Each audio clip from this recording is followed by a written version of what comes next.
प्रिय विद्यार्थियों, आप सभी को प्यार भरा सुप्रभात। आपको तो मालूम है कि पिछले क्लास से हम मुंशी प्रेमचंद जी द्वारा रचित बड़े घर की बेटी कहानी की चर्चा कर रहे हैं। तो अब तक हम क्या है, 2 भागों का चर्चा कर चुके हैं। तीसरा भाग जो है, तृतीय भाग का क्या है, पूर्वार्ध जो है उसके बारे में हमने चर्चा कर चुके हैं। अभी उत्तरार्ध यानी तीसरे भाग जो है उसके कंटिन्यूस पार्ट जो है उसके बारे में चर्चा करेंगे। तो आपको तो मालूम है कि बेनी माधव सिंह यानी वही गांव के एक मुखिया है, उनको ही क्या है ठाकुर साहब करके बुलाया करते हैं। तो उनके 2 बेटे हैं, एक श्रीकंठ सिंह और दूसरा है लाल बिहारी सिंह, और उनके बहू है आनंदी। तो इसके मतलब दूसरे पार्ट में आप पढ़ते हैं कि लाल बिहारी सिंह और आनंदी के बीच में यानी भाभी और देवर के बीच में क्या है, घी की वजह से, दाल में घी न डालने की वजह से क्या होता है, झगड़ा शुरू हो जाता है। और झगड़ा क्या है अभी श्रीकंठ के कान तक पहुंच गया है। मतलब श्रीकंठ क्या है, इलाहाबाद में रहते हैं। हफ्ते में शनिवार के दिन मात्र क्या करते हैं, सैटरडे के दिन क्या है गांव आते हैं। तो एक घटना जो थी, झगड़ा जो थी, मतलब लाल बिहारी और आनंदी के बीच की झगड़ा जो थी वो बृहस्पति के दिन मतलब थर्सडे के दिन हुआ था। लेकिन वो झगड़ा क्या है श्रीकंठ आने तक इधर क्या है आनंदी गुस्से में बैठी हुई थी। जब श्रीकंठ आते हैं तो आनंदी से पहले क्या है उनके छोटे भाई जो है लाल बिहारी सिंह वो क्या करते हैं, आनंदी के अपोजिट क्या कहते हैं, उल्टे सीधे बोल देते हैं श्रीकंठ के सामने। तो श्रीकंठ भी गुस्सा करते हैं। लेकिन जब आनंदी के कमरे में पहुंच जाते हैं तो जो घटना घटी थी मतलब सच्ची घटना जो है वो उनको मालूम होता है। मालूम होने से इधर क्या है श्रीकंठ को भी गुस्सा आ रहा है, उनके आंखें लाल हो रहे हैं। तो उससे क्या होता है, वो अपने पिताजी के सामने जाते हैं, बेनी माधव सिंह के सामने जाकर बता रहे हैं कि इस घर में मेरे साथ क्या है, मैं रह नहीं पाऊंगा, मैं इस घर को छोड़कर चला जाऊंगा करके बता रहे हैं। तो उधर बेनी माधव सिंह जी क्या रहे, अपने बेटे को श्रीकंठ सिंह को समझा रहे हैं कि आप भी क्या है पत्नी के बातों में न आकर आपको क्या करना है, आपके एक ओन डिसीजन लेना है। मतलब आप क्या कर रहे हैं, स्त्री की बात ही सुन रहे हो। इसलिए स्त्री का काम क्या है, घर तोड़ने की काम करती है, इसलिए उसका बात को मालूम नहीं करके मतलब समझा रहे हैं। लेकिन इधर श्रीकंठ सिंह जो है वो बता रहे हैं कि मैं इतना तो मूर्ख नहीं हूँ, इतना तो मैं पागल नहीं हूँ कि स्त्री की बातों में आकर इस घर को छोड़कर चला जाऊँ। मैं तो क्या हूँ, मतलब जिस ईश्वरीय दरबार जो है, भगवान का साम्राज्य जो है, वहाँ क्या है एक स्त्री को एक गौरव मिलना चाहिए, गौरव सम्मान मिलना चाहिए। मतलब उधर पशुवत व्यवहार नहीं करना चाहिए, अन्याय स्त्री के विरुद्ध अन्याय नहीं करना चाहिए। इस तरह क्या है श्रीकंठ सिंह अपने पिताजी बेनी माधव सिंह को समझा रहे हैं। क्योंकि श्रीकंठ सिंह इधर क्या है एक जॉइंट फैमिली के एक उपासक है, वो तो उसका आराधक है, उसको एक महत्व देने वाले एक व्यक्ति है। गांव में कितना भी घर जो डिवाइड हो रहे थे उसको सभी को समझाकर वो क्या कर रहे थे, इधर एक एकत्र रहने के लिए एक संदेश देते थे, सजेशंस देते थे, उपदेश देते थे। लेकिन आज ही उनका मतलब उनके घर में एक घटना घट रहा है तो वो बता रहे कि मैं तो क्या है अविभक्त कुटुंब का एक क्या है अपोजिट तो नहीं कर रहा हूँ उसको, लेकिन क्या है जिस घर में स्त्री का सम्मान नहीं होता है उस घर में मुझे रहने के लिए क्या है मेरा मन नहीं मान रहा है। इसलिए मैं क्या कर रहा हूँ, इस घर छोड़ के जाने के एक निर्णय लिया हूँ करके अपने पिताजी बेनी माधव सिंह को कह रहे हैं। यहाँ तक हमने क्या है इस कहानी की चर्चा कर चुके हैं। इसके आगे की कहानी की चर्चा अब हम करेंगे।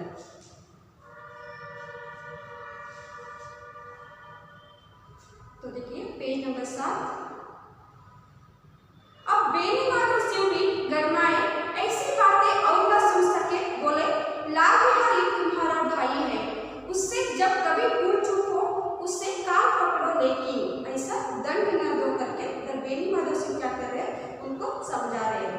मतलब देखिए अभी श्रीकंठ सिंह जी की एक बातों को सुनकर क्या है बेनी माधव सिंह को गुस्सा आ रहा है, क्योंकि वो स्त्री के वश में है करके बेनी माधव सिंह को इधर संदेह आ रहा है, डाउट आ रहा है। लेकिन श्रीकंठ सिंह ऐसा नहीं है। श्रीकंठ सिंह इसलिए बेनी माधव सिंह को भी गुस्सा आता है।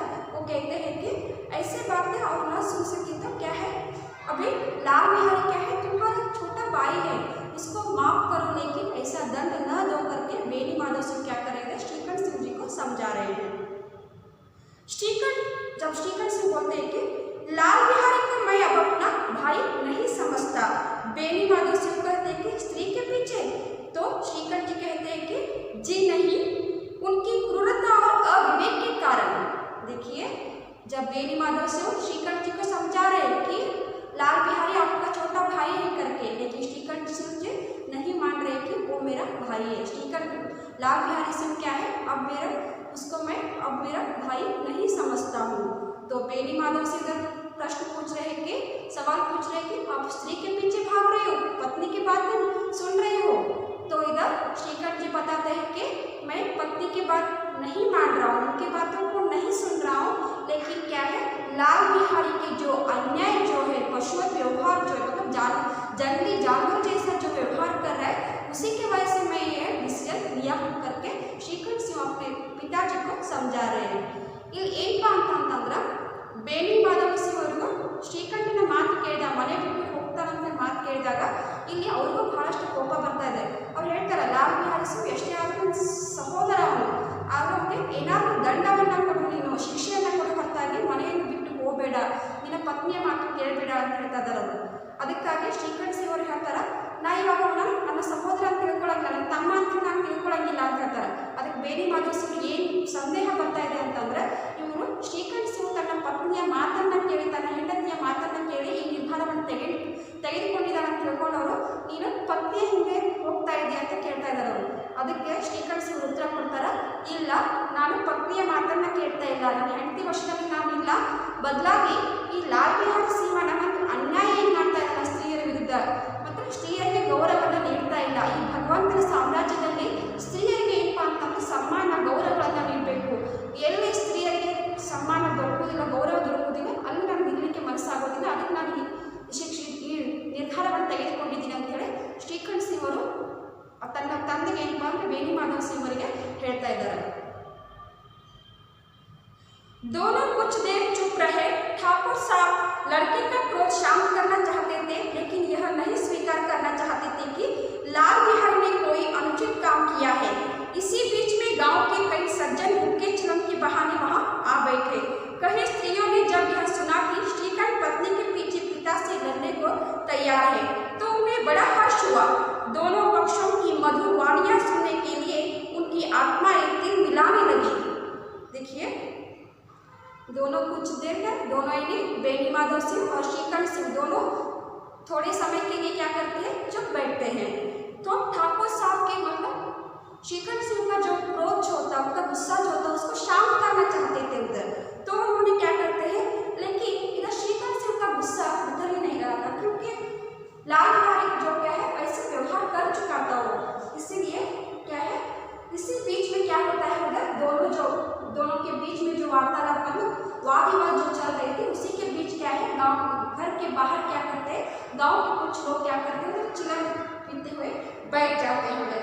क्योंकि चिलम जो रहता है, हुक्का है तंबाकू पीने की एक पात्र जो रहता है, उसको हुक्का कहते हैं। मतलब अभी तो इस जमाने में क्या डायरेक्ट सिगरेट पिया करते हैं, लेकिन उस जमाने में क्या था, उधर एक तंबाकू पीने के लिए एक लोहे का एक पात्र जो आता था, उसको हुक्के चिलम कहा जाता है। तो इसीलिए उधर क्या है, हुक्के चिलम के लिए उधर क्या है, दोनों बाहर पुरुष जो है वो बैठ जाते हैं। और स्त्रियों ने यह जब सुना कि गांव की स्त्रियां जो है वो सुनते हैं कि श्रीकंठ क्या है अपनी पत्नी के पार्टी की तरफदारी में बोल रहा है, तो उनको बहुत ही खुश होता है, क्योंकि गांव की स्त्रियां जो होती है अविभक्त कुटुंब में, जॉइंट फैमिली में क्या है, संयुक्त कुटुंब में क्या है, वो उतना संयुक्त कुटुंब को उतना महत्व नहीं देते थे, इंपॉर्टेंस नहीं देते थे, लेकिन श्रीकंठ सिंह क्या है संयुक्त कुटुंब को बहुत ज़्यादा इंपॉर्टेंस देते थे। इसलिए तब से क्या है, उधर स्त्रियां जो थे श्रीकंठ सिंह के अपोजिट थे, लेकिन श्रीकंठ सिंह भी इनके पार्टी में टर्न हो रहे हैं। मतलब वो तो असली में क्या, असल में क्या है, टर्न नहीं हो रहे, सिर्फ लाल बिहारी सिंह को क्या है एक सबक सिखाना चाहते हैं, लेकिन स्त्रियां समझ रही हैं कि श्रीकंठ सिंह क्या है अपने पत्नी की बातों को सुनकर उसकी तरफदारी में बोल रहे, ऐसे बातों को सुनकर क्या है गांव की स्त्रियां जो है बहुत ही उनको खुशी हो रही थी। और क्या है, इधर दोनों पक्षों के मतलब बेनी माधव सिंह लाल बिहारी सिंह का एक पक्ष में पार्टी है, और दूसरी तरफ श्रीकंठ सिंह और उनकी पत्नी का एक पक्ष है, दोनों पक्षों की क्या है इधर बातों को सुनने के लिए इधर क्या है गांव के लोगों की मन जो है वो से तिलमिला उठ रहा था, पागल सा नाच रहा था। गांव में कुछ ऐसे कुटिल मनुष्य भी थे जो इस पुल की नीतिपूर्ण गति पर मन ही मन जलते थे। वे कहा करते थे स्टीफन अपने बाप से दबता है इसलिए वह दब्बू है, उसने विद्या पढ़ी इसलिए वह किताबों का कीड़ा है। बेनीवादों से उनकी सलाह के बिना कोई काम नहीं करते थे, यह उनकी मूर्खता है। इन महानुभावों की शुभकामनाएं आज पूरी होती दिखाई दी, कोई हुक्का पीने के बहाने और कोई लगान की रस्सी दिखाने आकर बैठ गया। देखिए मतलब इधर श्रीकांत जी क्या है दब्बू, दब्बू यानी दब कर रहने वाले, कुटिल यानी दुष्ट व्यक्ति। तो इधर श्रीकांत जी क्या है अपने पिताजी के अपने बाप के बातों को ही सुनते थे, उनकी बातों से क्या है कभी भी दब कर रहते थे, मतलब उनको बातों को कभी भी मानते थे, कभी भी उनके विपरीत मतलब उनके अपोजिट नहीं गए थे, विरुद्ध नहीं गए थे। तो इधर क्या है इसलिए इधर गांव के जो लोग हैं उनमें एक बहुत ही कुछ व्यक्तियां ऐसे थे, कुछ पुरुष ऐसे थे कि वो कुल की जो परंपरा है उसको तोड़ना चाहते थे, मतलब उसको तोड़कर घर में झगड़ा लगे, ऐसे ही उनके मन में क्या है एक भावना उठ रही थी। तो इधर श्रीकांत में क्या है बहुत ही एजुकेटेड व्यक्ति थे, वो पढ़ चुके थे, तो इसीलिए बता रहे कि श्रीकांत कभी भी अपने बाप के बातों को मानने वाले थे, लेकिन इस बार क्या है अपने पिताजी की बातों को नहीं मान रहे हैं। तो इसी वजह से इस घर में क्या हो रहा है, इस घर में क्या है झगड़ा शुरू हो जाए ऐसे चाहने वाले लोग बहुत थे उधर। तो क्या कहते थे उधर कोई क्या है हुक्का पीने के बहाने, कोई लगान की रसीद जो रहते हैं, टैक्स रसीद जो रहते हैं, पर्ची जो रहते हैं, उसको श्रीकांत जी को एजुकेटेड होने के कारण उनको दिखाने की वजह से वो क्या करते थे, मतलब गांव के ज़्यादातर लोग क्या है अनएजुकेटेड है, अशिक्षित लोग हैं, तो उनको कुछ भी टैक्स का रसीद भी हो या कुछ भी लेटर्स हो उनको पढ़ने नहीं आते थे, वो क्या करते थे श्रीकांत के सामने, श्रीकांत जी के पास क्या है उधर उस रसीद को या कुछ लेटर को कुछ पर्चियों को क्या करते थे उनको दिखाने के बहाने क्या करते थे उधर उनके घर के बाहर आकर बैठ जाते हैं। बेनीमाधव सिंह पुराने आदमी थे, इन भावों को ताड़ गए। उन्होंने निश्चय किया चाहे कुछ ही क्यों ना हो इन द्रोहियों को ताली बजाने का अवसर न दूंगा। तुरंत कोमल शब्दों में बोले बेटा मैं तुमसे बाहर नहीं हूँ, तुम्हारा जो जी चाहे करो, अब तो लड़के से अपराध हो गया, ताड़ना समझ लेना।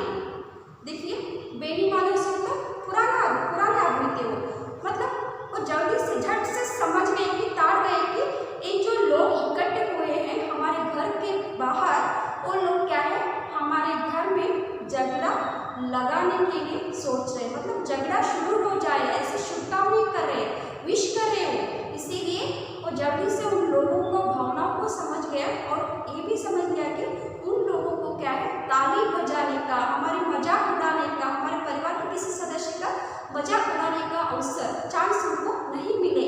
ऐसे सोचकर क्या करते हैं बेनीमाधव सिंह, उनको बहुत ही गुस्सा आया हुआ था, फिर भी वो क्या करते हैं उस गुस्से को कंट्रोल करते हैं, उस जो मतलब गुस्से को कंट्रोल कर अपने बातों की जो डंग रहती है, स्टाइल जो रहती है उसको पलट देते हैं और अपने बड़े बेटे से कह देते हैं कि श्रीकांत सिंह से बेटा क्या है तुम जो गुस्सा कर रहे हो वो क्या है उचित है, वो गुस्सा उचित है, आप क्या है मैं तुमसे बाहर नहीं जाऊँगा, यानी आपकी जो डिसीजन ले रहे हैं उससे मैं क्या है उसे डिसीजन को मैं अपोजिट नहीं करूँगा, लेकिन क्या है तुम्हारा जी चाहे जो करो, लेकिन लड़के से तो अपराध हो गया है। देखिए बेनीमाधव सिंह पहले तो नहीं मान रहे थे कि लाल बिहारी सिंह कुछ क्या है अपराध किया है, लेकिन अब उनको लोगों की वजह से, यानी लोगों के सामने हमारा मान मर्यादा न निकल जाए, यानी हमारा अपमानित न हो जाए करके वो क्या कर रहे हैं श्रीकांत सिंह के एक उनके साइड में ही बोल रहे हैं। ಇಲ್ಲಿ ಏನಪ್ಪ ಅಂತಂದ್ರೆ ಬೇನಿಮಾಧವ ಸಿಂಗ್ ಅವರು ಏನು ಮಾಡ್ತಾರೆ ಅಂತಂದ್ರೆ ಶ್ರೀಕಂಠರಿಗೆ ಹೇಳ್ತಾರೆ, ತಿಳಿಸಿರ್ತಾರೆ ಅವಾಗ ಲಾಲ್ ಬಿಹಾರಿ ಸಿಂಗ್ ಸಹೋದರ ಅಂತ ಅಂದಾಗ ಅವ್ರು ಒಪ್ಕೊಳ್ತಾರೆ ಶ್ರೀಕಂಠ ಸಿಂಗ್, ಅದಕ್ಕೆ ಕೆಲವೊಂದು ಸಮಯ ಸಂಬಂಧ ಏನು ಮಾಡ್ತಾರೆ, ಸ್ವಲ್ಪ ಸಮಯ ಸುಮ್ಮನೆ ಕೂತ್ಕೋತಾರ. ಅಷ್ಟರಲ್ಲಿ ಏನಾಗ್ತದೆ ಅಂತಂದ್ರೆ ಅವ್ರ ಮನೆ ಹೊರಗೆ ಏನಪ್ಪ ಅಂತಂದ್ರೆ ಊರಿನ ಪುರುಷರು ಇರ್ತಾರೆ, ಊರಿನ ಜನರು ಇರ್ತಾರೆ, ಬಂದು ಕೂತ್ಕೊಂಡ್ಬಿಡ್ತಾರೆ. ಯಾಕಂದ್ರೆ ಅವ್ರಿಗೆ ಗೊತ್ತಿರ್ತೈತಿ ಈ ಮನೆಯಲ್ಲಿ ಏನೋ ಜಗಳ ಸ್ಟಾರ್ಟ್ ಆಗಿದೆ ಅಂತ ಹೇಳಿ. ಆಮೇಲೆ ಊರಿನ ಸ್ತ್ರೀಯರು ಇರ್ತಾರ, ಅವರು ಶ್ರೀಕಂಠ ಸಿಂಹರು ಅವಿಭಕ್ತ ಕುಟುಂಬವನ್ನು ಬಿಟ್ಟು ವಿಭಕ್ತ ಕುಟುಂಬಕ್ಕೆ ಹೆಚ್ಚು ಪ್ರಾಮುಖ್ಯತೆ ಕೊಡ್ತಾ ಇದ್ದಾರೆ, ತನ್ನ ಹೆಂಡತಿ ಮಾತನ್ನು ಕೇಳ್ತಾ ಇದ್ದಾರೆ ಅಂತ ತಿಳ್ಕೊಂಡು ಅವ್ರಿಗೂ ಸಹಿತ ಬಹಳ ಸಂತೋಷ ಆಗ್ತದೆ. ಅದಕ್ಕೆ ಏನು ಮಾಡ್ತಾರೆ, ಈ ಮನೆಯಲ್ಲಿ 2 ಪಾರ್ಟಿಗಳಿದಾವ, ಬೇಣಿ ಮಾಧವ್ ಸಿಂಗ್, ಲಾಲ್ ಬಿಹಾರ್ ಸಿಂಗ್ ಒಂದು ಪಕ್ಷ, ಶ್ರೀಕಂಠ ಸಿಂಗ್ ಮತ್ತು ಅವ್ರ ಪತ್ನಿ ಇನ್ನೊಂದು ಪಕ್ಷ. ಈ 2 ಪಕ್ಷಗಳಲ್ಲಿ ಯಾವ ರೀತಿ ಜಗಳ ಆಗ್ತದೆ ಅಂತ ನೋಡ್ಬೇಕಂತ ಅವ್ರು ಏನು ಮಾಡ್ತಾರೆ, ಈ ಹುಕ್ಕ ಅಂತ ಹೇಳ್ತಾರೆ, ತಂಬಾಕು ಉಪ್ಪಿದ್ದು ಈ ತಂಬಾಕನ್ನು ಸೇರ್ಕೊಂಡು ಏನು ಮಾಡ್ತಾರೆ, ಅವರು ಅಲ್ಲಿ ಹೊರಗಡೆ ಬಂದು ಕೂತ್ಕೊತಾರೆ. ಕೆಲವು ಜನ ಏನು ಮಾಡ್ತಾರೆ, ಈ ತೆರಿಗೆ ರಸೀಟಿಗಳಿಗೆ ಇರ್ತಾವ ಅಂದ್ರೆ ಆ ಊರಿನ ಜನರು ಅಶಿಕ್ಷಿತರು ಇರ್ತಾರೆ, ಅವ್ರಿಗೆ ಯಾವುದೇ ಒಂದು ರಸೀಟ್ ಇರ್ಬೋದು, ಯಾವುದೇ ಒಂದು ಪತ್ರ ಇರ್ಬೋದು, ಓದ್ಲಿಕ್ಕೆ ಬರೋದಿಲ್ಲ ಅವರಿಗೆ. ಅದಕ್ಕಾಗಿ ಏನು ಮಾಡ್ತಾರೆ, ಅವರು ಶ್ರೀಕಂಠ ಸಿಂಗ್ ಅವರು ಶಿಕ್ಷಿತರು ಇರೋದ್ರಿಂದ, ಎಜುಕೇಟೆಡ್ ಇರೋದ್ರಿಂದ ಅವರಿಗೆ ತೋರಿಸ್ಬೇಕು, ಅವ್ರ ಕಡೆಯಿಂದ ಓದಿಸ್ಕೋಬೇಕು ಅಂತೇಳಿ ಅದಕ್ಕೆ ಆ ನೆಪ ಮಾಡಿ ಏನು ಮಾಡ್ತಾರೆ, ಊರಿನ ಜನರು ಹೊರಗಡೆ ಬಂದು ಕುಂತು ಬಿಡ್ತಾರೆ. ಅಲ್ಲಿ ಈ ಇಬ್ಬರ ನಡುವೆ ವಾದ ವಿವಾದ ನಡೀತಿರುವಾಗ, ಯಾರ ನಡುವೆ, ಬೇಣಿ ಮಾಧವ್ ಸಿಂಗ್ ಮತ್ತು ಶ್ರೀಕಂಠ ಸಿಂಗ್ ನಡುವೆ ಏನಪ್ಪ ವಾದ ವಿವಾದ ಏನು ನಡೀತಾ ಇತ್ತು, ಅವಾಗ ಬಂದು ಕೂತ್ಕೋತಾರೆ. ಆದ್ರೆ ಬೇಣಿ ಮಾಧವ್ ಸಿಂಗ್ ಒಬ್ಬ ಹಳೆಯ ವ್ಯಕ್ತಿ, ಬಹಳಷ್ಟು ಹಳೆಯ ವ್ಯಕ್ತಿ ಇರೋದ್ರಿಂದ ಅವ್ರಿಗೆ ಗೊತ್ತಾಗ್ಬಿಡ್ತದೆ ಈ ಹಳ್ಳಿಯಲ್ಲಿ ಏನಪ್ಪ ಅಂತ, ಹಳ್ಳಿಯೆಲ್ಲ ಕಾಮನ್ ಸಮಾಜದಲ್ಲಿ ಏನಪ್ಪ ಅಂತಂದ್ರೆ ಒಂದು ಮನೆಯಲ್ಲಿ ಜಗಳ ಸ್ಟಾರ್ಟ್ ಆಯ್ತು ಅಂದ್ರೆ ಅದ್ರ ಮಜಾ ತಗೋರು ಜನನೇ ಭಾಳಷ್ಟು ಜನ ಇರ್ತಾರೆ ಇಲ್ಲಿ. ಅದಕ್ಕಾಗಿ ಅವ್ರಿಗೆ ಗೊತ್ತಾಗ್ತದೆ, ನನ್ನ ಏನಪ್ಪ ಅಂತಂದ್ರೆ ನಮ್ಮ ಮನೆ ಜಗಳ ಸ್ಟಾರ್ಟ್ ಆಗಿ ಗೊತ್ತಾಗಿದೆ, ಅದಕ್ಕಾಗಿ 3 ಜನರು ಬಂದು ಇಲ್ಲಿ ಹೊರಗಡೆ ಕೂತಾರ. ಅದಕ್ಕಾಗಿ ಅವ್ರಿಗೆ ನಾನು ಏನಪ್ಪ ಅಂತಂದ್ರೆ ಚಪ್ಪಾಳೆ ಬಾರಿಸಲಿಕ್ಕೆ, ನಮ್ಮ ಕುಟುಂಬದ ಒಂದು ಏನಪ್ಪ ಅಂತಂದ್ರೆ ಮಜಾ ಮಾಡಲಿಕ್ಕೆ ನಾನು ಅವಕಾಶ ಕೊಡಬಾರ್ದು ಅಂತೇಳಿ, ಅಪಹಾಸ್ಯಕ್ಕೆ ನಾನು ಒಳಗಾಗಬಾರ್ದು ಅಂತ ಅವ್ರು ಏನು ಮಾಡ್ತಾರೆ, ತಮ್ಮ ಮಾತಾಡುವಂಥ ಒಂದು ಈ ಸ್ಟೈಲ್ ಇರ್ತದೆ ಅಂದ್ರೆ ಬೇಣಿ ಮಾಧವ್ ಸಿಂಗ್ಗೆ ಸಾಕಷ್ಟು ಸಿಟ್ಟು ಬಂದಿರ್ತದೆ ಶ್ರೀಕಂಠ ಸಿಂಗ್ ಅವರ ವಿರುದ್ಧ. ಆದ್ರೆ ಅವರು ಮಾತಾಡೋದನ್ನ ಚೇಂಜ್ ಮಾಡ್ತಾರೆ. ಅವ್ರು ಶ್ರೀಕಂಠ ಸಿಂಗ್ ಹೇಳ್ತಾರೆ, ನಾನು ಏನು ಡಿಸಿಷನ್ ತೊಗೊಂಡಿದೆಯಲ್ಲ ಅದಕ್ಕೆ ನಾನು ಒಪ್ಪಿಗೆ ಕೊಡ್ತೀನಿ, ಅದಕ್ಕೆ ಏನು ಮಾಡಪ್ಪ ಅಂತಂದ್ರೆ ನೀ ಏನು ಮಾಡ್ತೀಯೋ ಮಾಡು ಅಂತೇಳಿ ಶ್ರೀಕಂಠ ಸಿಂಗ್ ಅವ್ರ ಕೈಯಲ್ಲಿ ಏನು ಮಾಡ್ತಾರಪ್ಪ ಅಂತಂದ್ರೆ ಅವರಿಗೆ ಡಿಸಿಷನ್ ತೊಗೊಳಕ್ಕೆ ಬಿಟ್ಬಿಡ್ತಾರೆ. ಯಾಕಂದ್ರೆ ಲಾಲ್ ಬಿಹಾರಿ ಸಿಂಗ್ ತಪ್ಪು ಮಾಡಿದ ನಂತರ ಒಪ್ಕೊಂಡ್ಬಿಡ್ತಾರೆ ಜನರಿಗೋಸ್ಕರ. तो इधर क्या है, बेनी माधव सिंह अपने फैमिली का जाए अपमान न हो ऐसे इधर क्या सोच रहे थे. आपको तो मालूम है कि समाज में क्या है, कोई घर में झगड़ा शुरू होता है तो उधर क्या करते हैं, उसका मजाक उड़ाना चाहते हैं, मतलब तालियां बजाना चाहते हैं, ऐसे हो जाए करके विश करने वाले लोग बहुत है. इधर थोड़ा सा भी आग लगे तो उसमें घी डालने वाले लोग ही बहुत है. इन बातों को क्या है, बेनी माधव सिंह समझ जाते हैं, ಶ್ರೀಕಂಠ के तरतार करके वो बोलना शुरू करते हैं. इलाहाबाद का अनुभव रहित जनरल व ग्रेजुएट इस बात को न समझ सका. उसे डिबेटिंग क्लब में अपनी बात पर अड़ने की आदत थी. इन हथकंडे की उसे क्या खबर, बाप ने जिस मतलब से बात पलटी थी वह उसकी समझ में न आया. बोला, लाल बिहारी के साथ अब इस घर में नहीं रह सकता. हथकंडा यानी षड्यंत्र रचना. देखिए, मतलब इलाहाबाद का एक पढ़ा लिखा हुआ आदमी था, श्रीखंड इलाहाबाद में रहता था. तो उसको बाप का जो षड्यंत्र जो था, बाप का मतलब लोगों की वजह से बेनी माधव सिंह क्या कर रहे हैं, अपने स्वभाव में परिवर्तन ला रहे हैं. लेकिन असल में तो उनको क्या है, श्रीखंड के एक प्रति क्या है, बहुत ही गुस्सा है, फिर भी वो क्या गुस्से को नहीं दिखा रहे हैं. लोगों की वजह से, मतलब लोगों से हमारा फैमिली का अपमान न हो जाए करके वो क्या कर रहे हैं, बातों की जो ढंग है उसमें परिवर्तन ला रहे, इधर टर्न करके बोल रहे हैं. लेकिन उस षड्यंत्र जो है, हथकंडा जो है, उसको मतलब ड्रामा जो है उसको एक श्रीकंठ सिंह क्या है समझ नहीं पाते हैं. बेनी माधव सिंह के एक ड्रामा जो है उसको समझ नहीं पाते हैं. वो क्या है, ऐसे ही बोल देते हैं कि लाल बिहारी के साथ मुझे क्या है इस घर में मैं नहीं रह सकता करके बोल देते हैं. तो बेनी माधव सिंह बोलते हैं, बेटा बुद्धिमान लोग मूर्खों की बात पर ध्यान नहीं देते, वह बेसमझ लड़का है, उससे जो कुछ भूल हुई उसे तुम बड़े होकर क्षमा करो. देखिए, बेनी माधव सिंह बोल रहे हैं कि बेटा तुम तो बुद्धिमान हो, शिक्षित हो, आप बहुत समझदार लड़का हो, तो आपको क्या है इस मूर्खों की बात पर ध्यान नहीं देना चाहिए आपको. तो वह बेसमझ लड़का है, वह यानी लाल बिहारी सिंह बेसमझ लड़का है, उसको कुछ भी समझ में नहीं आता है, वह अशिक्षित है, मतलब स्त्रियों के साथ किस तरह व्यवहार करना चाहिए नहीं जानता है वो. इस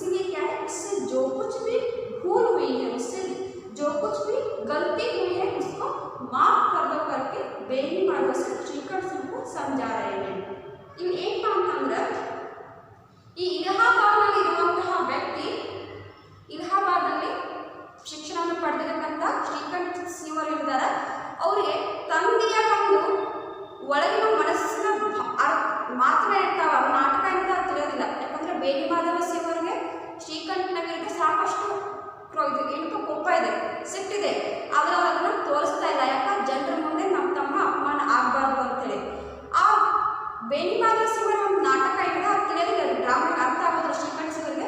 ಅವ್ರು ಹೇಳ್ತಾರೆ, ಇನ್ನು ಮುಂದೆ ನಾನು ನನ್ನ ಸಹೋದರರ ಜೊತೆ ಲಾಲ್ ಬಿಹಾರಿ ಸೋತೆ ಈ ಮನೆಯಲ್ಲಿ ಇರ್ಲಿಕ್ಕೆ ಆಗೋದಿಲ್ಲ ಅಂತೇಳಿ ಖಡಾಖಂಡಿತವಾಗಿ ಹೇಳ್ಬಿಡ್ತಾರೆ, ಸ್ಪಷ್ಟವಾಗಿ ಹೇಳ್ತಾರೆ ಅವರು. ಅವಾಗ ಬೇಡಿ ಮಾಧವ ಸಿಂಹರು ಹೇಳ್ತಾರೆ, ನೀನು ಆ ಮೂರ್ಖನ ಥರ ನೀನು ಆಗ್ಬೇಡ, ಬಹಳಷ್ಟು ತಿಳಿದವನಿದೆ ನೀನು, ಬಹಳಷ್ಟು ಶಿಕ್ಷಕನಾಗಿ ನೀನು. ಅದಕ್ಕಾಗಿ ಏನು ಮಾಡಪ್ಪ ಅಂದ್ರೆ ನೀನು ದೊಡ್ಡವನಾಗಿ ನಿನ್ನ ತಮ್ಮ ಏನಿದಾನ, ನಿನ್ನ ತಮ್ಮ ಏನಪ್ಪ ಅಂದ್ರೆ ಅವನು ಅಶಿಕ್ಷಿತ ಇದ್ದಾನ, ಅವನ ಸ್ತ್ರೀಯರ ಜೊತೆ ಯಾವ ರೀತಿ ವ್ಯವಹಾರ ಮಾಡ್ಕೊಂಡು ಗೊತ್ತಾಗಿಲ್ಲ. ಅದಕ್ಕಾಗಿ ಇದೊಂದು ಸಲ ಅವನಿಗೆ ಕ್ಷಮೆಯನ್ನು ನೀಡು ಅಂತ ಹೇಳಿ ಹೇಳ್ತಾ ಇದ್ದಾರೆ ಬೇಡಿ ಮಾಧವ ಸಿಂಹರು.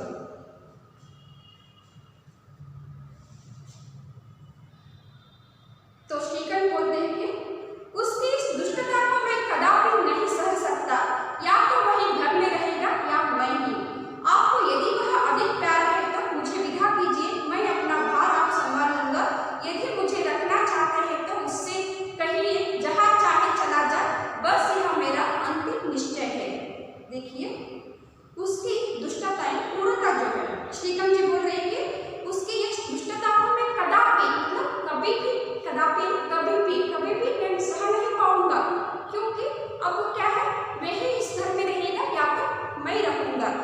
आप अगर वही बेटा आपको चाहिए तो उसी बेटे के ऊपर अगर आपको बहुत ज़्यादा प्यार है तो उसको घर में रख लो, मैं चला जाऊंगा, या तो मुझे रख लो।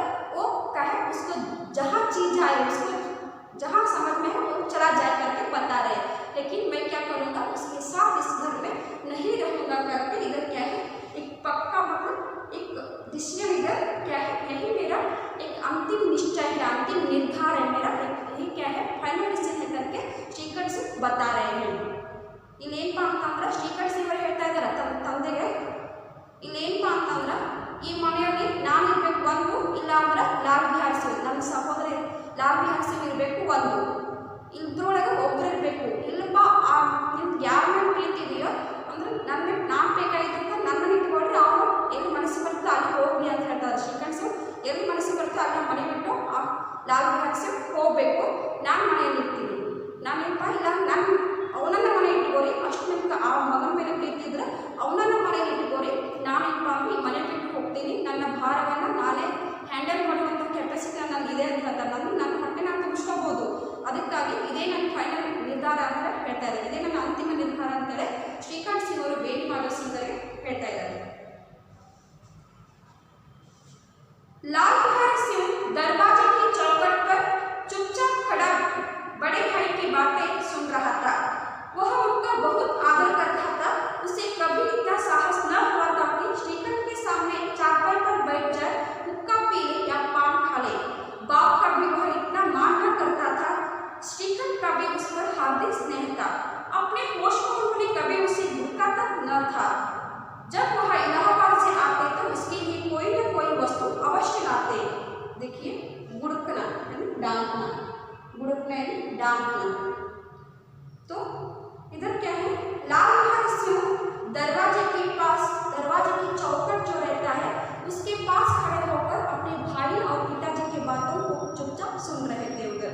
लेकिन सुनते हुए मतलब क्या है, इधर लाल बिहारी सिंह क्या है उनका श्रीकंठ जी का बहुत आदर करते थे और श्रीकंठ पे भी लाल बिहारी के सिंह पे उनको बहुत प्यार था, एक स्नेह था। कभी भी इतना साहस नहीं हुआ कि लाल बिहारी सिंह अपने भाई के सामने बैठकर चिलम पिए या पान खा ले, मतलब उनके सामने बैठने की हिम्मत नहीं थी, उतना वो रिस्पेक्ट क्या है देते थे कि कौन, लाल बिहारी सिंह श्रीकंठ सिंह का अपने बड़े भाई को। लेकिन इस बार ऐसे जो व्यवहार जो कर चुके हैं इससे क्या हो रहा है, उनको एक डर रहे, लाल बिहारी सिंह डर रहे। और श्रीकंठ में भी क्या है, लाल बिहारी सिंह इतना स्नेह था कि इतना प्यार था कि जब भी इलाहाबाद से वो आते थे उधर क्या करते थे, श्रीकंठ के लिए कुछ न कुछ एक तोहफा लाते थे, कुछ न कुछ एक चीज लाया करते थे। तो मुगद्दर की जोड़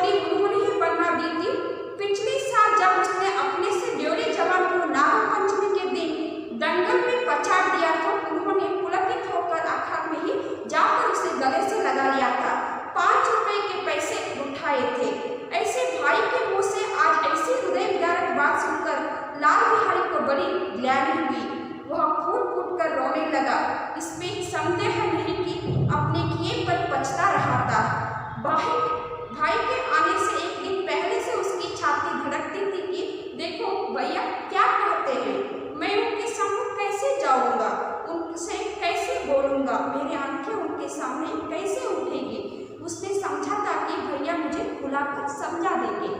देखिए, मुगद्दर यानी व्यायाम करने की मुंगरी, मतलब व्यायाम करने के लिए जो काफी से ऐसे व्यायाम जो करते हैं ऐसे करके, वो मुंगरी जो रहता है उसे मुगद्दर कहते हैं। और डेवड़े यानी उनसे भी 1.5 गुना ज्यादा, मतलब उनसे भी फैट रखने वाला व्यक्ति। दंगल यानी कुश्ती। अखाड़े यानी कुश्ती लड़ने की जगह, मतलब कुश्ती लड़ने के लिए जो जगह रहता है उसको अखाड़े कहते हैं। ग्लानि होना यानी दुखित होना। देखिए, कभी भी क्या है, श्रीकृष्ण सिंह इधर क्या है, एक दिन भी लाल बिहारी सिंह को गुड़का तक न था, यानी डांटा भी नहीं था। लेकिन इस बार ऐसे करने की वजह से श्रीकृष्ण सिंह को गुस्सा आ रहा है। तो श्रीधर लाल बिहारी सिंह के मन में ये सोच रहे कि मुगद्दर की जोड़ी भी क्या है, श्रीकृष्ण जी ने लाल बिहारी सिंह के लिए बनवाई थी। लाल बिहारी सिंह के लिए व्यायाम करने की जो मुंगरी जो है लकड़ी की, उसको भी उसकी जोड़ी क्या है, मुगद्दर की जोड़ी को भी श्रीकृष्ण सिंह लाल बिहारी सिंह को बनवा कर दिए थे। और पिछले मतलब अभी जो घटना हो रही, पिछले साल क्या है, नागपंचमी की त्योहार जो आता है, नागपंचमी के दिन क्या है, कुछ गाँव में क्या है, कुछ देहात में क्या है, कुछ कॉम्पिटिशन्स लिया जाता है, कुछ प्रतियोगिता को अरेंजमेंट होता रहता है। तो कुश्ती का जो कॉम्पिटिशन था उस पर क्या है, लाल बिहारी सिंह क्या है, उससे भी ज़्यादा एक पहलवान जो था उसको हरा के आए थे। 1.5 गुना ज़्यादा रहने वाला, मतलब उससे भी बहुत ही ज़्यादा स्ट्रॉन्ग रहने वाला एक पहलवान को क्या है, इधर एक व्यक्ति को उन्होंने लाल बिहारी सिंह हरा कर आए थे। तो इधर क्या है, अखाड़े में यानी कुश्ती लड़ने की जगह जो थी, इधर क्या है, श्रीकृष्ण सिंह बहुत ही खुश हुए थे अपने भाई क्या है विजय प्राप्त करने के पश्चात। क्या है, इधर श्रीकृष्ण सिंह को क्या है बहुत ही खुशी महसूस किए थे उन्होंने। उसने क्या है, इधर गले लगा हुए थे, तो खुशी से ही गले लगा कर क्या है, उनको एक 5 रुपए का गिफ्ट भी उन्होंने एक दी थी उधर। तो ऐसे भाई के मुंह से क्या है, मतलब इतने दिन तो क्या है एक कर रहे थे, मतलब बहुत ही उनका आदर करते थे, स्नेह का भाव रखते थे, कुछ ना कुछ चीज ला कर देते थे। लेकिन आज क्या है, लाल बिहारी का अभद्र के व्यवहार के कारण ही क्या है, इधर श्रीकृष्ण जी ऐसे एक व्यवहार कर रहे हैं करके इधर क्या है, लाल बिहारी सिंह को एक पछतावा हो रहा है, प्रायश्चित हो रहा है, मैं ऐसे क्यों किया करके इधर क्या है, मन ही मन क्या है लाल बिहारी सिंह कोस रहा है। तो इधर क्या है, जब भाई के आने से पहले, मतलब श्रीकृष्ण शनिवार के दिन जो आ रहे थे उसके पहले दिन से ही क्या है, लाल बिहारी के सिर में एक घबराहट शुरू हुई थी।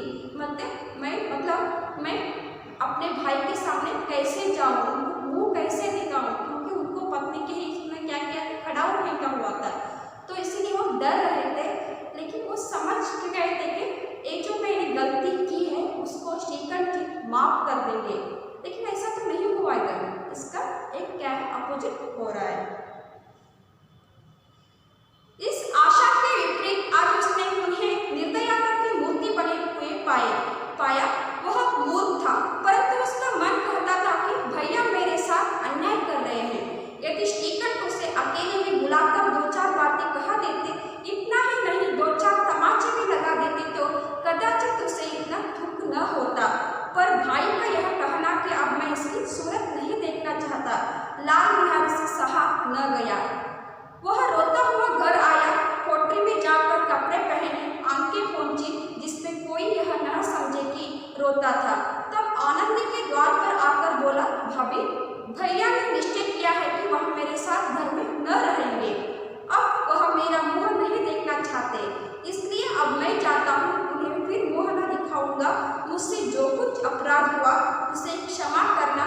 यह कहते कहते लाल बिहारी का गला भर आया। देखिए, तमाचे तप्पड़ लगा देना। कोठरी यानी छोटा कमरा, छोटा रूम। देखिए क्या है, इस आशा के विपरीत, मतलब लाल बिहारी के मन में ऐसा लग रहा था कि मेरा भाई जो है श्रीकृष्ण सिंह क्या है, मुझे बुलाकर मुझे माफ कर देंगे। मन में ऐसा तो सोच रहे थे, लेकिन इसका एक अपोजिट हाल उधर था।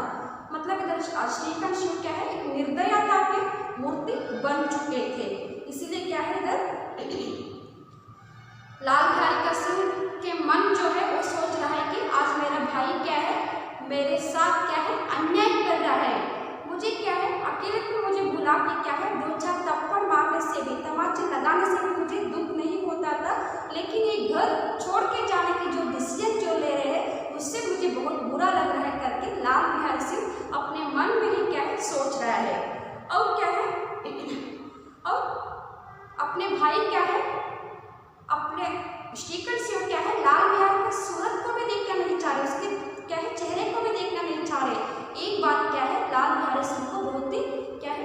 कर रहा है, उसको बहुत ही बुरा लग रहा है।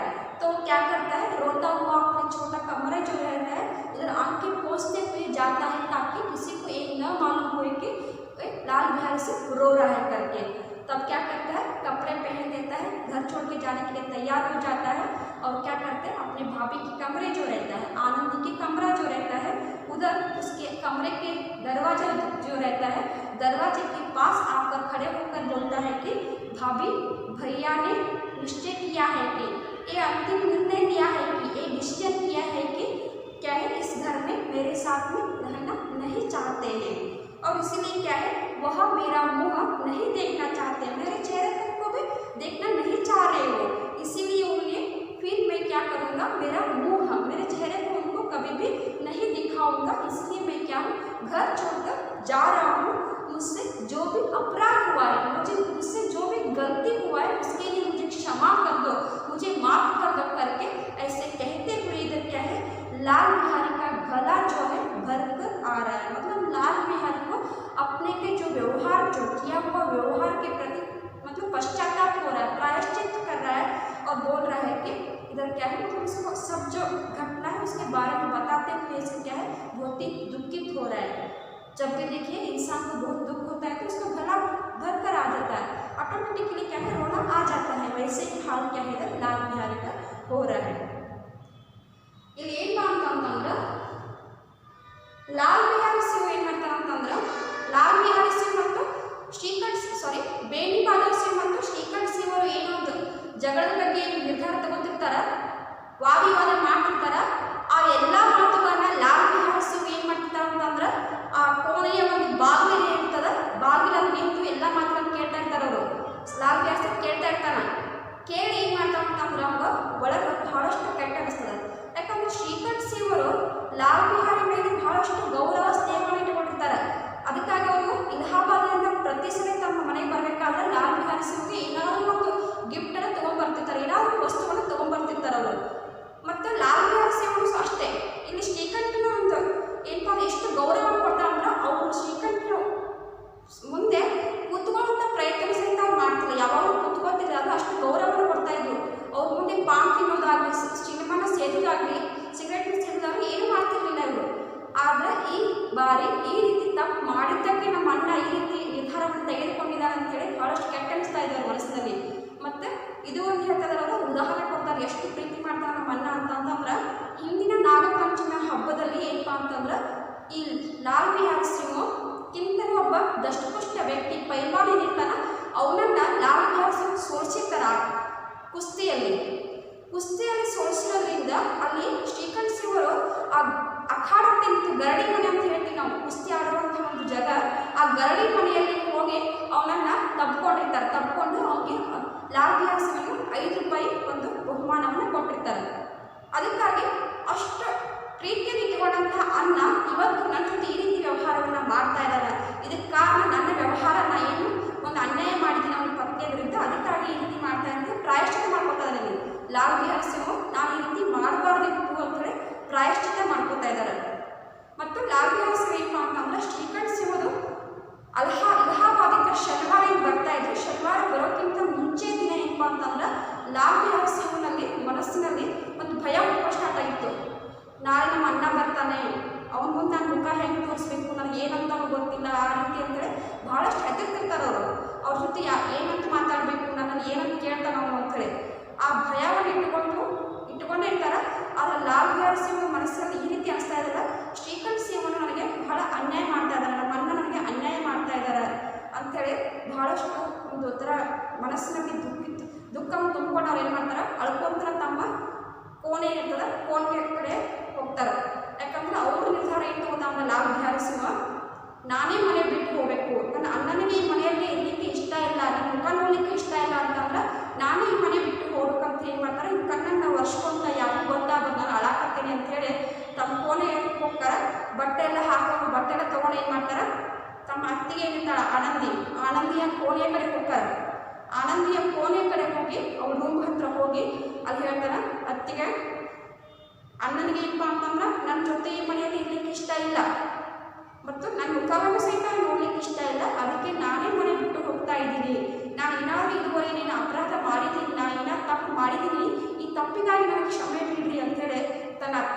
ಇದ್ದಾನೆ. ಹಂಗೆ ಅಷ್ಟು ಹೇಳಬೇಕಾದ್ರೆ ಅವನಿಗೆ ಬಹಳಷ್ಟು ದುಃಖ ಆಗ್ತದೆ, ಅಳು ಬಂದ್ಬಿಡ್ತದೆ, ಅವನಿಗೆ ಗಂಟಲು ತುಂಬಿ ಬರ್ತದೆ.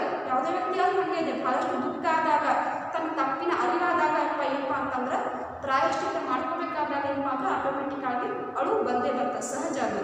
ಅದೇ ರೀತಿ ಲಾಲ್ ಬಿಹಾರಿಗೂ ಸಹಿತ ಏನಪ್ಪ ಅಂತಂದ್ರೆ ಅವನು ಈ ಮಾತುಗಳನ್ನು ಕ್ಷಮೆಯನ್ನು ಕೇಳಬೇಕಾದ್ರೆ ಯಾವತ್ತೂ ಮುಂದೆ ಅವನಿಗೆ ಬಹಳಷ್ಟು ದುಃಖಿತನಾಗ್ತಾ ಇದ್ದಾನೆ, ಬಹಳಷ್ಟು ಏನಪ್ಪ ಅಂತಂದ್ರೆ ಅವನಿಗೆ ಅಳು ಬರ್ತಾ ಇದೆ ಇಲ್ಲಿ. ಇದು ಏನಪ್ಪ ಅಂತಂದ್ರೆ ಬಡೆಘರ್ಗೆ ಭೇಟಿ ಕಥೆಯ ಒಂದು 3ನೇ ಭಾಗ ಮುಕ್ತಾಯ ಆಗ್ತದೆ. 4ನೇ ಭಾಗವನ್ನು ನಾವು ಮುಂದಿನ ಕ್ಲಾಸ್ನಲ್ಲಿ डिस्कशन ಮಾಡಬೇಕಾಗ್ತದೆ. ये क्या है, बड़े घर के बेटे का कहानी की आपके तृतीय भाग का क्या है खत्म हुआ. अभी क्या है, तृतीय भाग जो था कंप्लीट हो गया. अभी आगे की क्लास में हम क्या करेंगे, इसके आगे की बात यानी चौथा भाग जो है उसके बारे में हम क्या है चर्चा करेंगे. धन्यवाद.